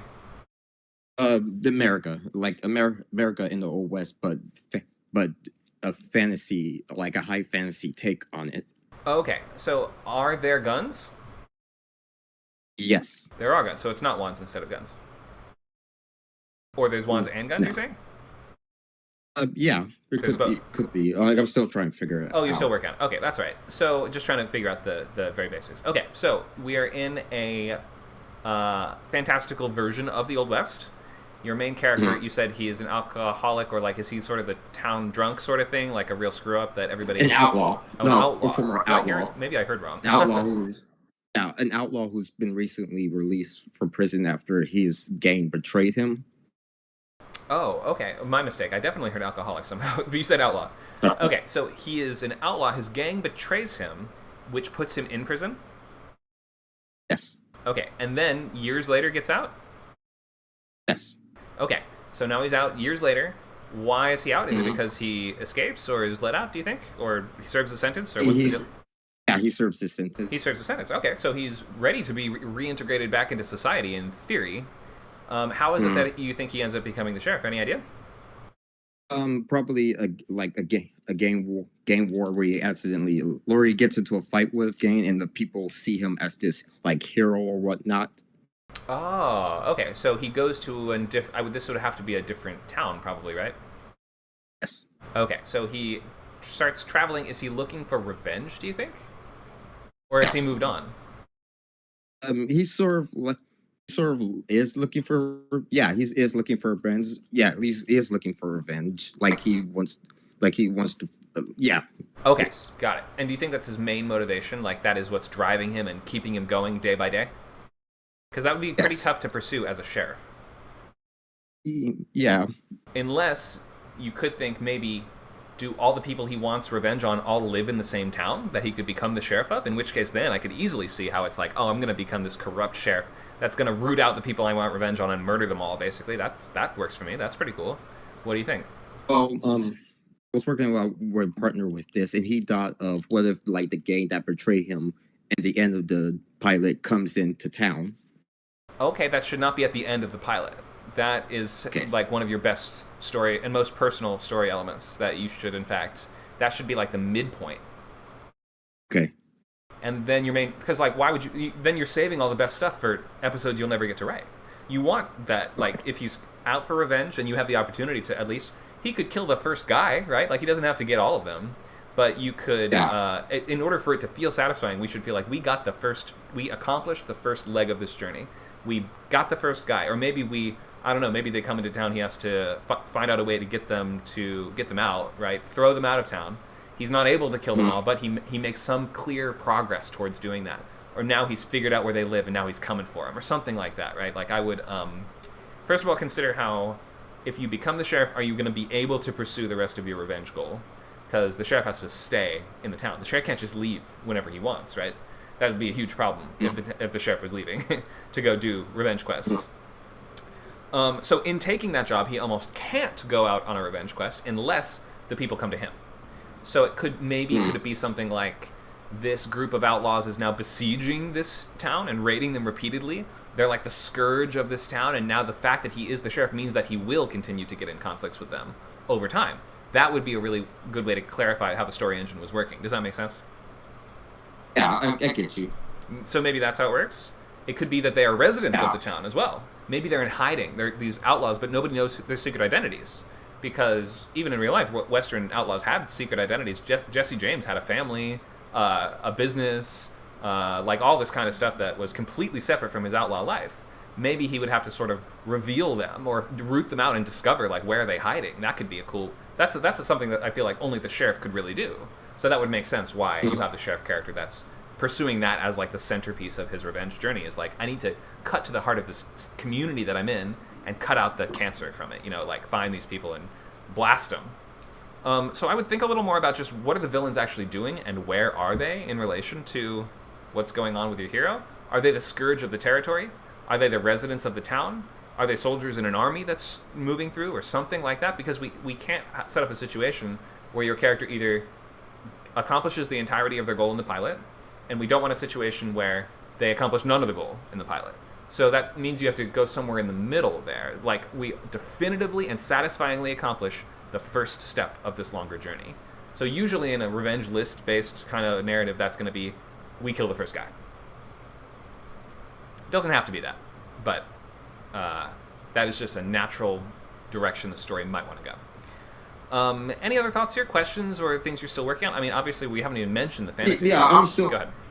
Yeah, I'm still thinking. Yeah, everything that you gave me are like great hints. These are definitely like what I think I needed to put the story for. I'll definitely be thinking about that. And my professor said that maybe there's an idea if he like uses his sheriff position for selfish reasons, like for revenge, but then suddenly that kind of conflicts with him, people viewing him as this like hero, this the protector that they need, and it's sort of like a liar reveal situation, like the animated film Rango, where main character lies about about being this badass, and like the people believe him, and that what makes him the sheriff, and that's what's that's his conflict, because this he's trying is also to the be plot of something he Shark is. Tale. Isn't this the plot of Shark Tale as well?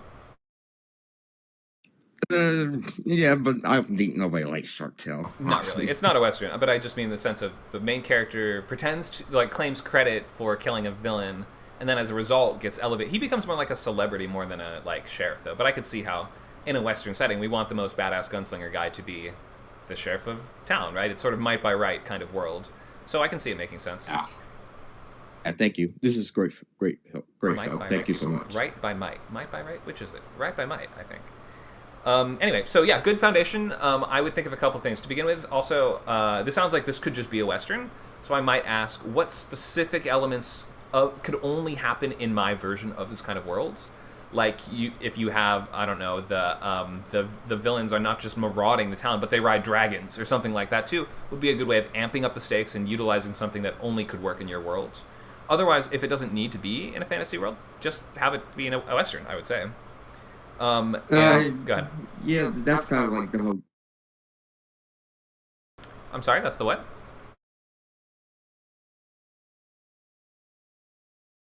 I think we lost you. Uh-oh. Unless it's my connection again. No, you're okay. Oh, I'm okay. All right. Well, I'm not sure if you can still hear. Was that Earl who was sharing that? Earl, are you there?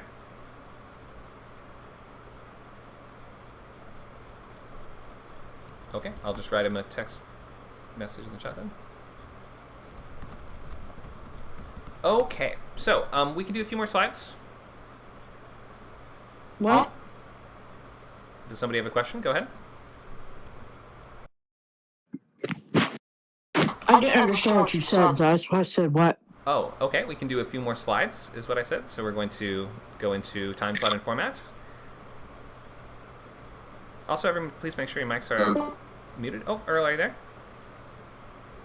Yeah, sorry. I don't no know what problem. happened back there, but like I said, like the fantasy elements are, because I wanted to do a fantasy Western. I had the scene in that, but thank you very much for the help. Sure, no problem. So much. Keep working on that one.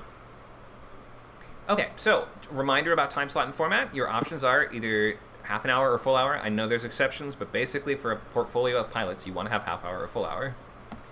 Time slot and format is going to give us either, the time slots are either half hour or full, but the format refers to the continuity format. So the continuity is going to either be premise or status quo, which are sort of like your options here. Premise is like a very long movie. You need to go through the episodes in order to understand what's going on. Characters change a lot more drastically over the course of multiple seasons. And then we have a status quo, where every episode resets to how things were before. We could tune into any episode, any season, and still follow the general story of the episode, even if there is a longer journey going on, like something like Samurai Jack, right? Samurai Jack is on a linear journey, but you can kind of pick it up anywhere, and you won't be lost. It's pretty simply expressed. He's trying to get back to the past. And in status quo shows the characters change very little or not at all. In terms of genres, here's your options, really. Like, we have comedy, drama, and some people will disagree about the specific nuances, or is action-adventure one genre, or is adventure a separate genre? Is mystery thriller one genre or two? These things like this, there's a lot of bleed-through, so you don't have to get too in the weeds with nitpicking it, but in any case, your options are essentially comedy, drama, crime, sci-fi, fantasy. Some people say sci-fi, fantasy, same genre. Action, adventure, mystery, thriller, and horror. Horror is like one of the more recent TV genres as well. In the past, I would say, 20 years or so, we've really seen horror shows become a thing. 10 to 20 years. And before that, I think no one quite knew how horror could work on TV.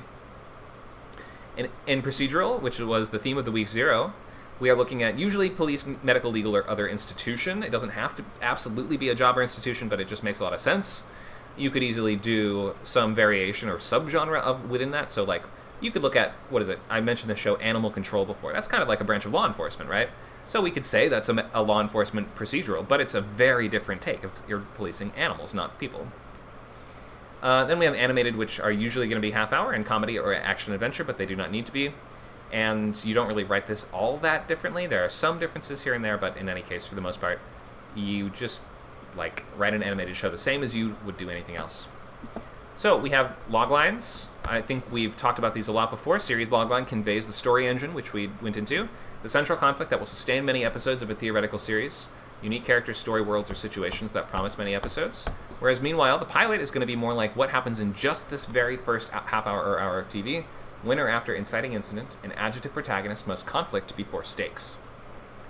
So your goal is going to be to write both of those. You're going to have to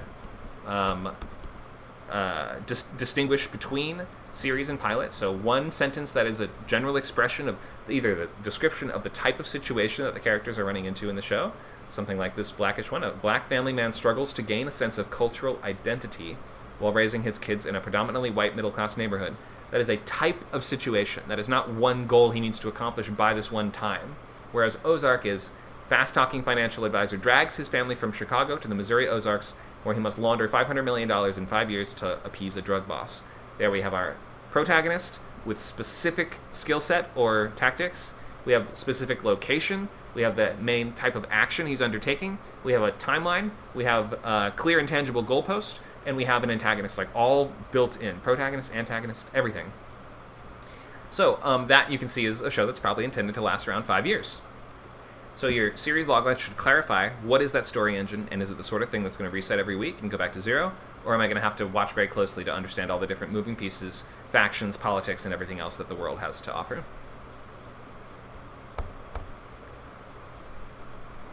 Okay. So, I'm not going to go way too into loglines because we talk about them all the time. Let me just double check before we go into beats. Any questions about series or pilot loglines or story engines?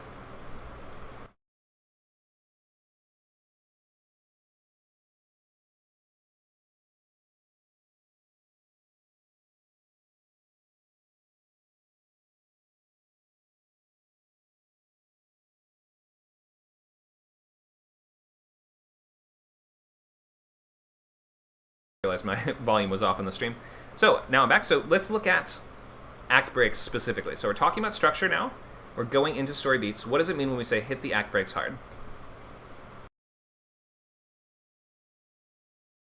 Hit the act breaks hard. Yes. You mean you want to hit the brakes on each of the 3-act story structure?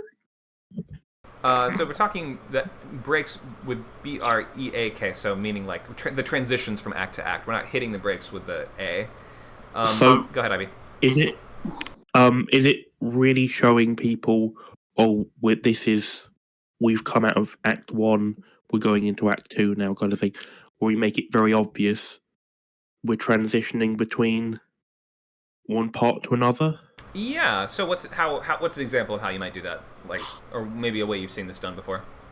I'm trying to think where, I don't know, like, I feel like the pit of despair with, like, and then them getting out of that into Act 3 is usually a very obvious one where it's like, oh, you can see them, like, standing up and like, oh, they're beaten and they're down, and then it looks like the villain's about to throw one final punch, and then they block the punch and stand up and beat the villain. I don't know.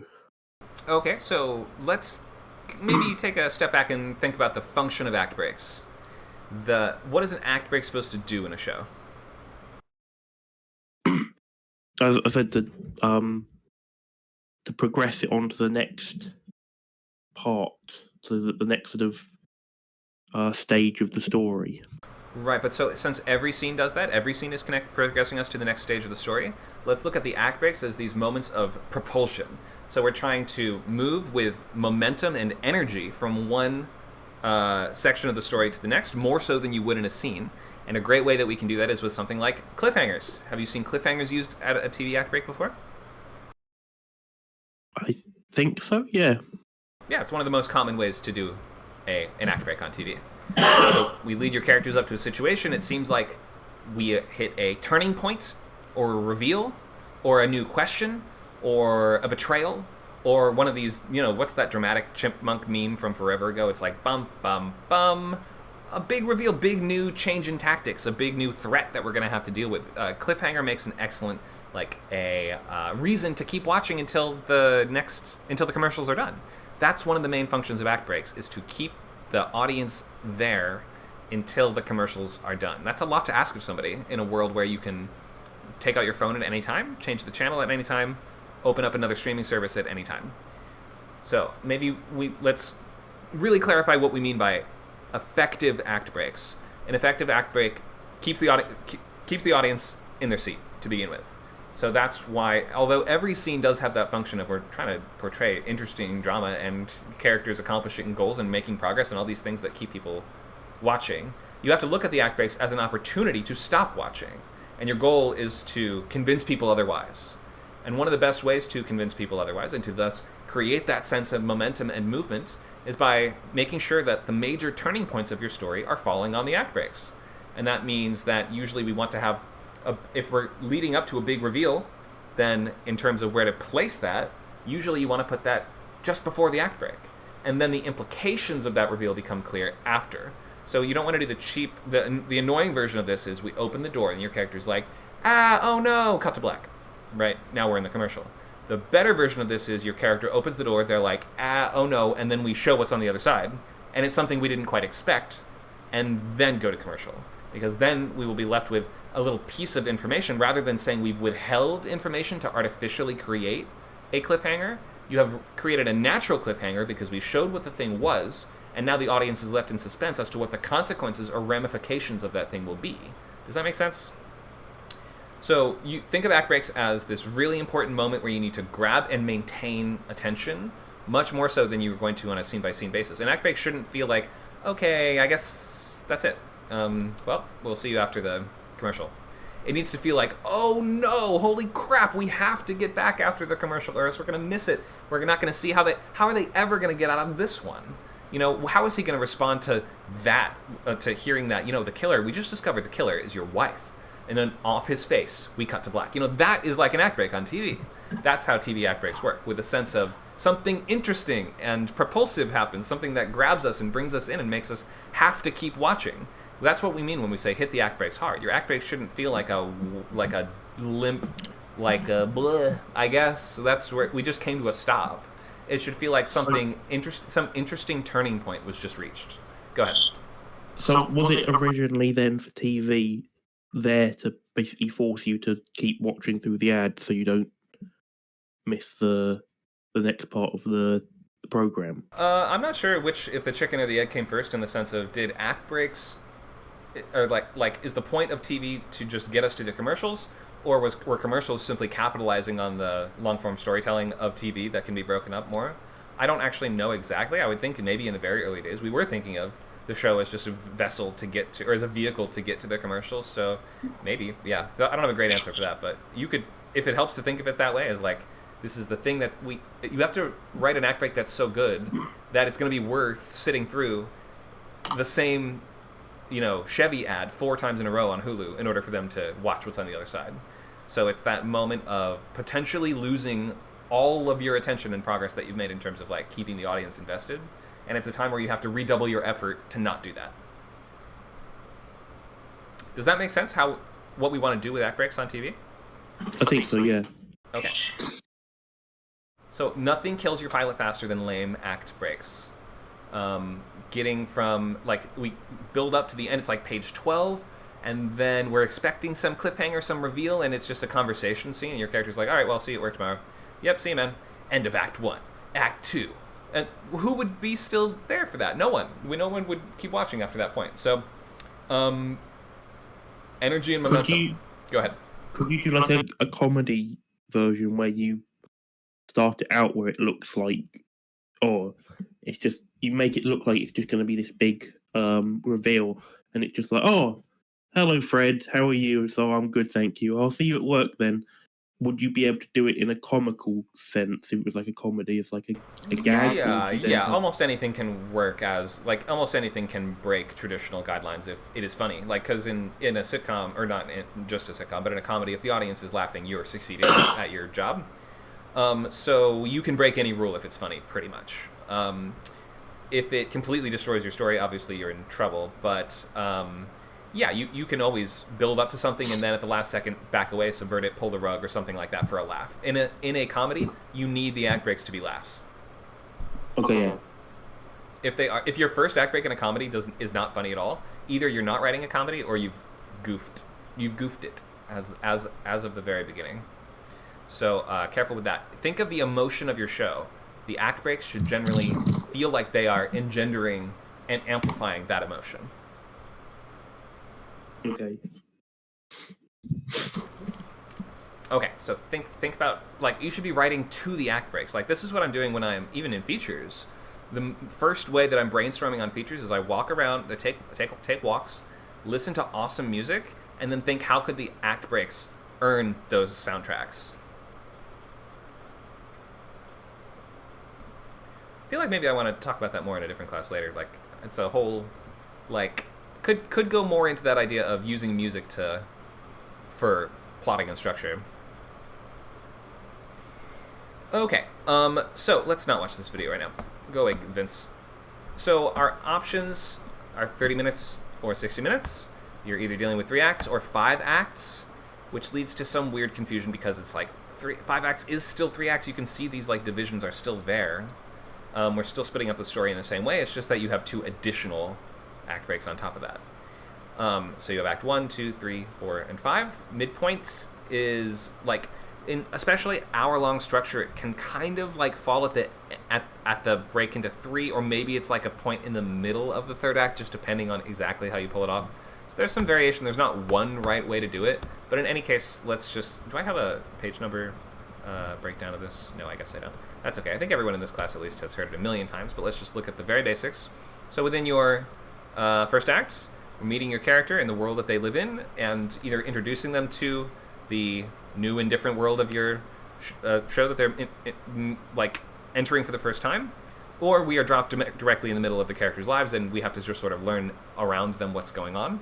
The intro is where we sort of establish the basics and the normal baseline of that world. The catalyst is where a problem comes up.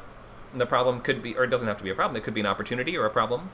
You might think if your characters are happy with their lives and as things are, then the catalyst might be something that jeopardizes that normal status quo. Especially if it's like a firefighter show, right? Then the catalyst might be a fire happens. And the characters have to act in order to get back to the fire station, return to the status quo of hanging out, shooting the breeze with their coworkers, and, I don't know, playing Xbox in the break room or whatever it is. They're going to have to go fight the fire. Funny that I picked that on a day like this, or at times like this.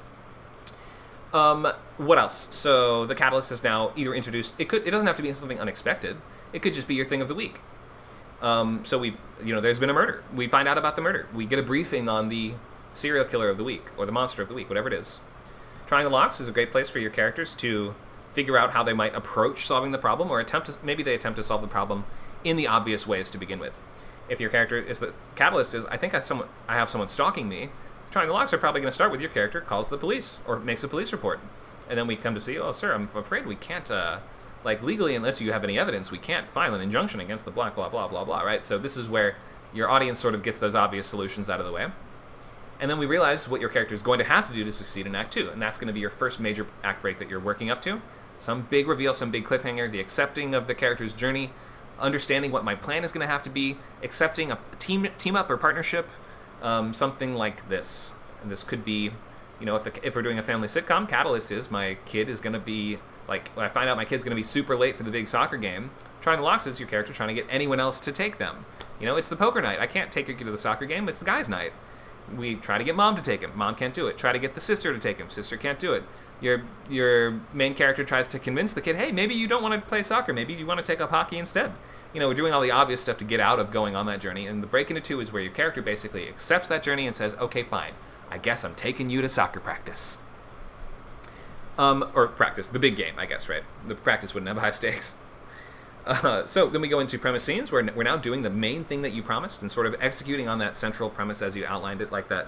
Whatever you described in the log line, we're pretty much seeing that here. So now we see all the crazy tactics the dad uses to try to get the kid to the game on time. We watch them, they take the car until they get into traffic. Then he's like, forget it, there's too much traffic, we're going to walk. And then they walk, but in the park, they get distracted by blank and blank. We sort of see the misadventures and the promise of the premise fulfilled here. We're working up to the midpoint. Midpoint, it can be in 5-act structure. It can be sort of more like an act break, but in half-hour structure, your midpoint is 15 pages in. So this is just kind of like the end of the premise scenes in a moment where the character now realizes that the stakes have been raised. So maybe it's something like, oh, it seemed like we're making great time to get to soccer practice until midpoint, a comet hits the city, or something like that. That would obviously raise the stakes and make it harder to get to the game. Obviously, that would probably cancel the game, so a comet hitting the ground is maybe not the best plot point for that story. But we are raising the stakes. We are usually setting up a new ticking clock. So it could be, if we're doing the comet, then now not only do we have to get to the game, we have to, before the, looters and riots take over the town, whatever it is. Escalation is where your characters are now going to be dealing with the ramifications of the midpoint and also the consequences of whatever happened in the premise scenes. We're working up to that all is lost moment where the character has now either failed at their goal, like we get to the game and the game's over, or it seems inevitable that they will fail. For instance, we're making great time driving to the game. We're riding a tandem bike because the car was not able to get through traffic. We're riding the bike, and then the bike gets a big flat tire and it crashes. Now, not only is the kid injured, but now, how on earth are we going to get to the game now? All is lost. That brings us to the pit of despair, where your character is now going to have to live in that world of that loss and failure, and maybe reconcile and say, "Hey, kid, it's okay. Maybe you don't want to go to, maybe soccer's not just not for you." Or something like that, right? Like maybe we have that moment where we question whether or not the goal was ever achievable in the first place.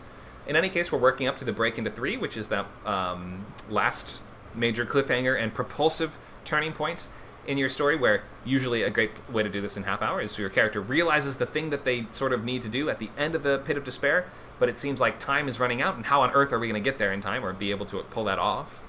And then the break into 3, it's going to lead you pretty quickly into your finale, where your character is now armed with the discoveries or tools they gained along the way. They're now going to have to synthesize who they were in the first act with whatever they learned or gained in the second act, and attempt to solve this final problem by taking one last big swing at it. This is going to lead to your character either succeeding or failing. It doesn't matter, either way, it can work, and either we're dragging them back down to that starting point, that status quo kind of place where they began, and like we're going to, whether we play in the big game or not, we still end up all back on the couch at the end of the day. And then finally, we have your stinger, where we are either going to use it in a sitcom or status quo-based comedy show. Usually it's going to be like one more laugh, and it might be over the credits or it might be after the credits or something like that.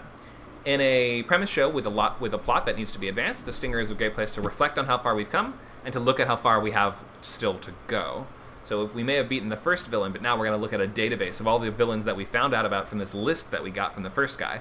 Oh my gosh, all of our worst villains ever are all in this one town, and they're all coming for revenge. And we sort of see a preview of what we're going to do in the rest of the show. So you can think of, build some hype for turning it to the next episode and continuing to watch. Stinger is really important for that in premise continuity format. In status quo, Stinger is not that important, but it should be the main mood of your show. So if it's a comedy, Stinger should be funny.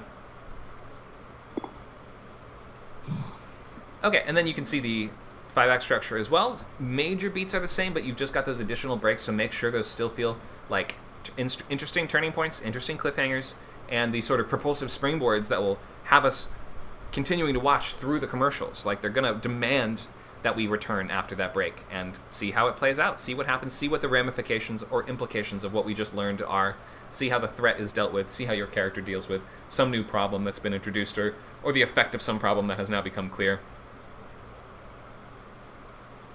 And then your Act 1 is basically going to be the same, and your Act 5 is going to fulfill some of those same functions as the Act 3 in the 3-act. But it's just the middle section here, basically like the big Act 2, because in 3-act storytelling, Act 2 is substantially larger than the others.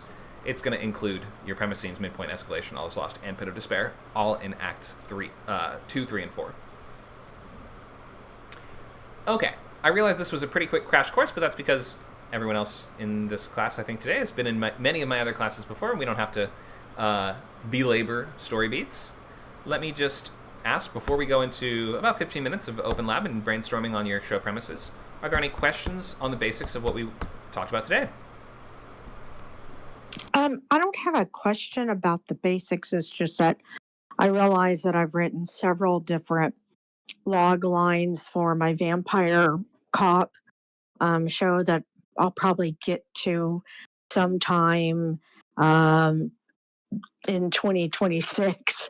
Wow, planning ahead. I do plan to get there. It's just that my boyfriend wants me to write. He gave me a novel idea, and he wants me to tackle it next fall. And I said, "Okay, baby, I'll do it for you after I finish what I'm doing now." Anyway, so I have a series log line. I have pilot log line. But even those are not all the same. But basically, what I was looking at today was that my vampire cop is sired by a vampire, and he uses his new skills to fight the vampire drug gang. Okay, and so you have a question about the structure or beats or something like that? Just wondering if that log line is going to work. Before I had Vampire Mafia, I kind of like Vampire Mafia personally, but I'm thinking it would be like a Vampire Mafia that deals drugs and maybe has other crimes that they engage in. Okay, yeah, you can. Once we go to Open Lab, you can share the log line and we can take a look if you want. When is Open Lab? I was starting by just asking if there were questions on what we talked about in the class today, and then we'll do Open Lab right after. Okay, no problem. Great, thank you for that. Any questions on what we talked about today before we look at that?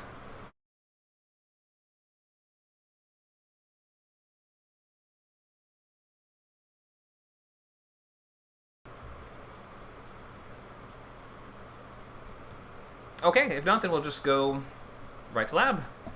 You can feel free to post that logline now, and we can give feedback on it.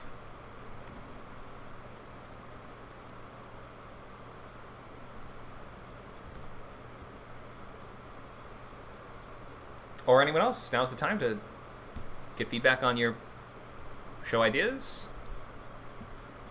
Are we entering? We're not entering lab now, are we? We are. Open Lab is usually the last 15 to 20 minutes of any class. So now's a great time to post the logline and get feedback. Okay.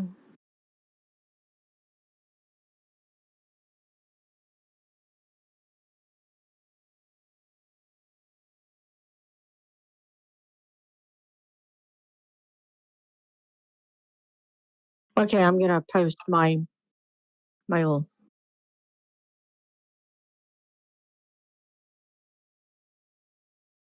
I also want to just remark on the comments we're getting from Twitch. Hi, Mookie MC. Thanks for watching. He says, I'm very interested. Cannot watch it live. It's 2:45 in the morning. It looks great. I assume there's a fee. I'll look into the course tomorrow. Thanks for the video. Thanks for joining. Yeah, this is the week 1 of a longer course, and the week 0 and week 1 are totally free of most of our classes. And then weeks 2 through 6, as you can see here, are for our supporting members. But you can sign up if you want at scriptcamp.net. Just go to here and you can sign up for unlimited membership, which includes access to every class on every server. It's a monthly fee, so it's going to include absolutely everything with video recordings of all previous classes, big discounts on consultations and proofreads, and plenty of other great stuff. So check it out if you've not yet signed up, scriptcamp.net. Or you can just stick for the free stuff. We have plenty of readings, swaps, feedback meetups, genre groups, and plenty of other things that are open to all. Thanks, Mookie. Oh, sorry, that was Mazzo, actually, who said that. That was from YouTube. But thank you also, Mookie, for your comments and for watching along. Most of us are on Discord, by the way. If anyone has not yet joined, you can find that link to join our Discord server on our website, scriptcamp.net. Just click that Discord button in the top right. Okay, let's get back to our open lab. So do we have any log lines to share? Brainstorming to be done? Yeah, I provided my vampire cop one. Okay, great. Let's take a look.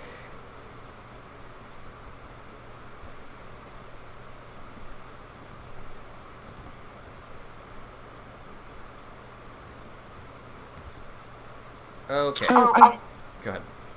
I wanted to realize that it should be when a by-the-book detective is sired by a vampire, not because it sounds how I've written it as if it's the vampire who's going to go and fight, and not the by-the-book detective who's now a vampire.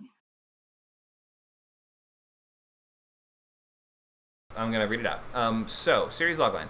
When a by-the-book detective is sired by a vampire, he uses his new powers as he... I think we're missing the word he. As he fights the crimes of a vampire drug gang / mafia. Okay. So the fundamentals, I think, are pretty strong. I get the idea of vampire cop. It's easy, high-concept pitch. He's sired by a vampire and uses new powers. Instead of saying as he fights, I would say just to fight. Instead of he's like fighting the individual crimes just sounds a little less definitive than I think what you're saying is that he's trying to essentially take down this group. Is that right? Yeah, but I guess it's going to be like one crime at a time. Sorry, that rhymed. That rhymed. So, but he's a detective. Detectives don't detectives they do a couple different things. They're not beat cops who just respond to crimes, right? Like they're conducting investigations. They are making moves to dismantle gangs or maybe infiltrate gangs, like undercover work, stuff like that. So overall, is this mostly about his rivalry with this one gang? Is that like the main villain group for the whole show, do you think? I'm thinking so, but there may need to be some other crimes thrown in to kind of, maybe throw off the audience, or maybe to break it up, or maybe crimes that you don't realize that are connected to the vampire mafia, whatever. I kind of like vampire mafia, but so like maybe there's a murder that doesn't seem to be related, or I don't know, a house fire, or something else that something that doesn't seem to be related that maybe come back later on that that was related. Okay, yeah, for sure. The villains in question could commit any number of crimes, but for the purposes of what your protagonist is doing, especially for the pilot, but like even on an episode by episode basis, it sounds like him trying to dismantle and take down this group. And that provides a pretty strong story engine. Like we see that in everything from superhero shows like The Punisher to revenge dramas like Reprisal on Hulu. So we've definitely seen this before. I think you've got a strong, just basic setup. Let me ask the question: why does he have this vendetta with this group? Okay. I would say that, he didn't like being turned into a vampire, except, okay, he likes some of the benefits of like being really super strong and things like that, but he didn't like the fact that now he has a diet that are mostly a liquid diet, and not that he can't eat other things, but that he's got this liquid diet and that he has to, satisfy if he wants to continue to live. And, maybe I'll make him a day walker so he can enjoy a sunrise and, not die. So let's go back to the question. The question is, why this specific group? Oh, okay, because, they're a mafia, he's a cop, and now since he's a vampire, he can take them down because he can match their strength, he can match their speed. He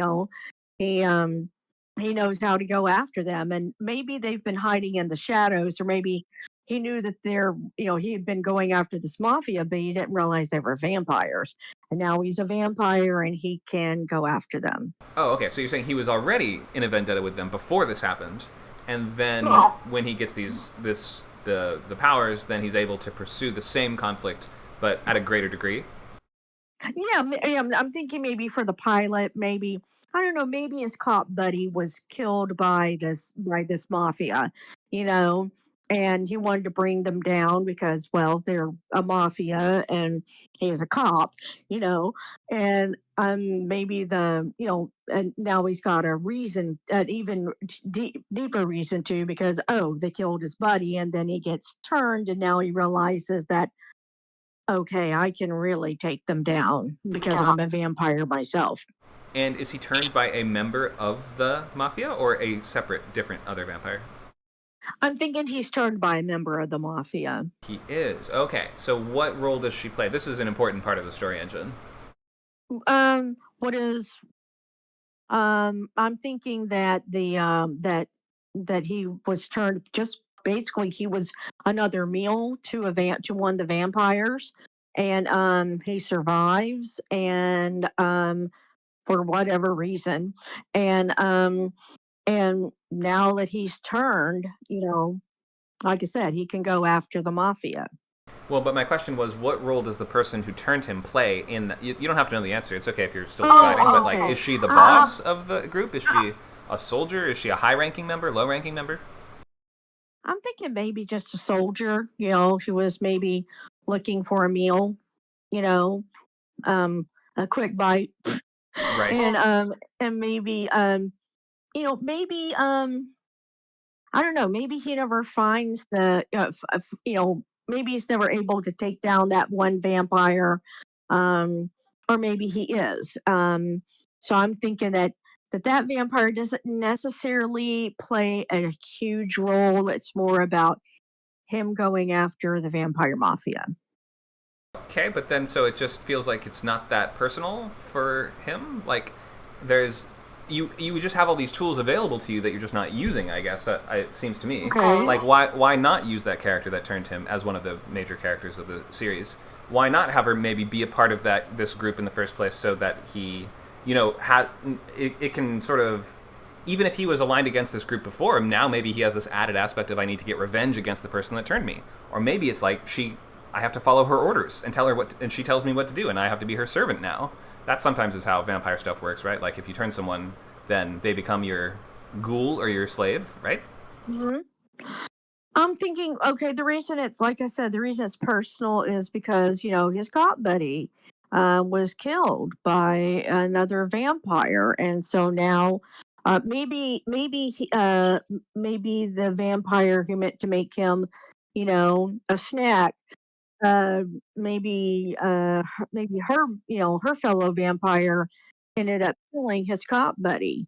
And, maybe they weren't on duty. Maybe they're just like, I don't know, maybe they went out to a bar and were coming home late one night, and, and they saw two people and said, fast food, and, decided to grab them and make them a snack. And maybe the cop buddy died because, through that, but he lived. And so sure. Or maybe you could always get, like, it just feels like the ensemble's not really clear to me. So that's why I'm thinking, like, if his friend got turned into a vampire as well, but maybe he takes to the servant life with them, then he could be an interesting villain. I would think about who are the other characters in this beyond just your hero, and then this kind of like the very broad idea of a vampire mafia. I would think more specifically about the actual key players in this. Who matters to your character? Family, friends, coworkers, any loved ones, anything like this? And then the ways that they're, of course, affected by what has happened to him are going to be key, important parts of the show. Like, do they murder his whole family, or are they like someone that he has to hide this from? Like Dexter. Oh, okay. I'm thinking that the cop buddy is, his buddy is killed by the vampires, and yeah, maybe he can't maybe he can't tell anybody, and here's an interesting wrinkle. Maybe the vampire who turned him has been sent to spy on the vampire cop and pretend to be his girlfriend, Okay. basically seduce him and get him to be her boyfriend so she can keep tabs on him. That's a good idea. Good thinking. He This doesn't is know. good. Go ahead. Sure. So yeah, I would just in clarifying the story engine. Usually, we'd like to make it as apparent as possible who the different players in this will be, and what those different relationships will be. So especially if you're saying it's about a guy trying to take down this mafia, it would be helpful if we're like, he's trying to take down this guy's mafia. You know what I mean? Like, we clarify who amplify the villain there. Or if you've got some other character that you can just bring into this, like you say, he's sired by a vampire, but what role does that person play? I think would be another interesting central relationship for you to use in the show. And maybe, just flesh out that relationship to that one person, or maybe I would elevate a member of the mafia towards being this villain. Maybe he has more of a personal grudge with this one character, as opposed to just, it's a group I'm trying to take down, as opposed to a guy that I'm trying to take down, someone that I have a vendetta against.